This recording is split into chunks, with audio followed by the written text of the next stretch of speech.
Hello बच्चों, let's read this question. The question say that statement first, Pb4 plus compound are stronger oxidizing agent than SN4 plus compound. Statement second, the higher oxidation state for the group 14 element are more stable for the heavier member of the group due to inert pair effect.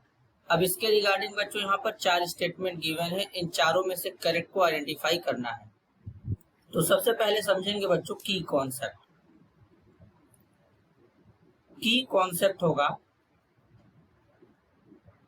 Oxidation state of group 14 elements. तो सबसे पहले बच्चों यहाँ पर समझेंगे, जैसे कि जो ग्रुप 14 एलिमेंट में आते हैं, जैसे कि कार्बन है, सिलिकॉन है, जर्मेनियम है, टीन है, लेड है।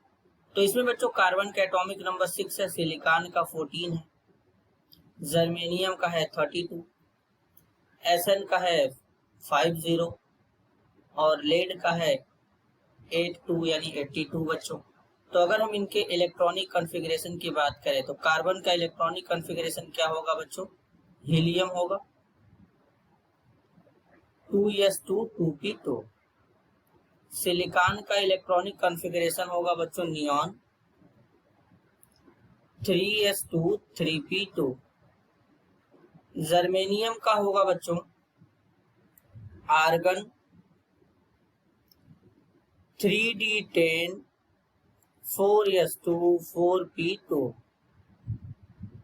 एसएन का होगा बच्चों क्रिप्टन 4d10 5s2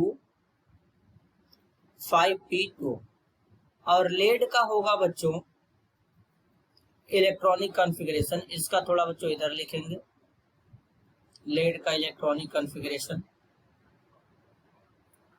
82 है एटॉमिक नंबर। जिनॉन होगा 4f14 होगा, 5d10 हो जाएगा, 6s2 होगा, 6p2 होगा। तो अब जरा बच्चों बात करेंगे तो जो हैवियर एलिमेंट होते हैं, अब इस ग्रुप के हैवियर एलिमेंट कौन होंगे? जो सबसे नीचे एलिमेंट आएंगे, जैसे कि लेड का एटॉमिक मास ज्यादा ही है, हैवियर एलिमेंट होगा। अच्छा बच्चों, जो हैवियर एलिमेंट होते हैं उसमें इलेक्ट्रॉन कौन से ऑर्बिटल में भरे जाते हैं? एफ ऑर्बिटल यानी एफ सबसेल में भरे जाते हैं। तो यहाँ पर 4f14 है, मतलब एफ में भरा गया है। एफ ऑर्बिटल का साइज क्या होता है? इसका जो साइज होता है बिग होता है। एफ ऑर्बिटल का साइज क्या होता है? बड़ा होता है। तो यानी इसका क्या होगा? बिग साइज होगा। अब जिसका साइज बच्चों बड़ा होगा उसके लिए क्या होगा कि उसका यहाँ पर शील्डिंग जो होगा वो पुअर होगा, बिग साइज, और इसका शील्डिंग पुअर होगा। तो पुअर शील्डिंग होने के कारण जो न्यूक्लियस का अट्रैक्शन है वो पेनिट्रेट करके लास्ट के इलेक्ट्रॉन पे यानी एस वाले इलेक्ट्रॉन पे बढ़ जाएगा। तो यानी एस वाले इलेक्ट्रॉन पे न्यूक्लियस का अट्रैक्शन ज्यादा हो जाएगा। तो ज्यादा होने के कारण ये जो इलेक्ट्रॉन इसमें पेयर्ड हैं वो अनपेयर्ड नहीं हो पाएंगे, बॉन्डिंग में पार्टिसिपेट नहीं हो सकते हैं। पी में यहाँ पे कितने हैं? 2 हैं। तो एक अगर इलेक्ट्रॉन जंप करा के इसमें ला देंगे तो अनपेयर्ड 4 हो जाएंगे और चारों के चारों इलेक्ट्रॉन बॉन्डिंग में पार्टिसिपेट कर लेंगे। तो ये उतना आसानी से अनपेयर्ड नहीं हो पाते हैं, बॉन्डिंग में पार्टिसिपेट नहीं कर पाते हैं। इसी को कहते हैं इनर्ट पेयर इफेक्ट। तो इस केस में क्या होता है कि इसका केवल पी वाला इलेक्ट्रॉन ज्यादा आसानी से बॉन्डिंग में पार्टिसिपेट कर लेता है। तो ये Pb+2 में ज्यादा स्टेबल होता है और Pb4+ में बच्चों जो होता है ये कम स्टेबल होता है, क्योंकि एस वाला इलेक्ट्रॉन तो आसानी से बॉन्डिंग में पार्टिसिपेट कर ही नहीं पा रहा है।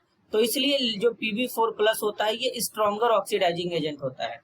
अब स्ट्रॉन्गर ऑक्सीडाइजिंग एजेंट का मतलब, ऑक्सीडाइजिंग एजेंट का मतलब जो खुद का रिडक्शन कराते हैं, दूसरे का ऑक्सीडेशन कराते हैं। अब जैसे बच्चों Pb4+ है तो अब ये लेस स्टेबल है, तो स्टेबिलिटी के लिए क्या करेगा? 2 इलेक्ट्रॉन गेन कर लेगा।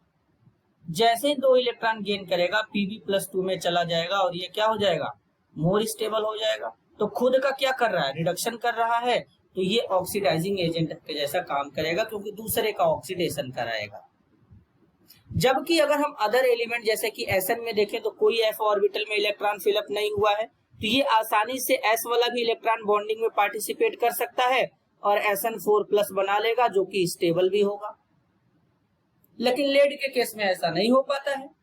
तो यहाँ पर जो लेड होता है Pb4+ कंपाउंड जो इसका होता है वो स्ट्रॉन्गर ऑक्सीडाइजिंग एजेंट के जैसा काम करेगा देन Sn4+ कंपाउंड से। तो स्टेटमेंट फर्स्ट यहाँ पर करेक्ट है। स्टेटमेंट सेकंड में बोला गया the higher oxidation state for the group 14 element are more stable for the heavier member of the group due to inert pair effect. Inert pair effect काम करता है, ये बिल्कुल सही है, लेकिन यहाँ पर ऑक्सीडेशन स्टेट हायर नहीं होगा बच्चों, क्या होगा, लोअर होगा, क्योंकि जो हैवियर एलिमेंट है Pb+2 में स्टेबल है, न कि Pb+4 में स्टेबल है। तो इसलिए स्टेटमेंट सेकंड गलत है। तो करेक्ट आंसर होगा बच्चों यहाँ पर क्या, option third, statement first is correct, statement second is incorrect. This is your answer. I hope you understood it well. All the best.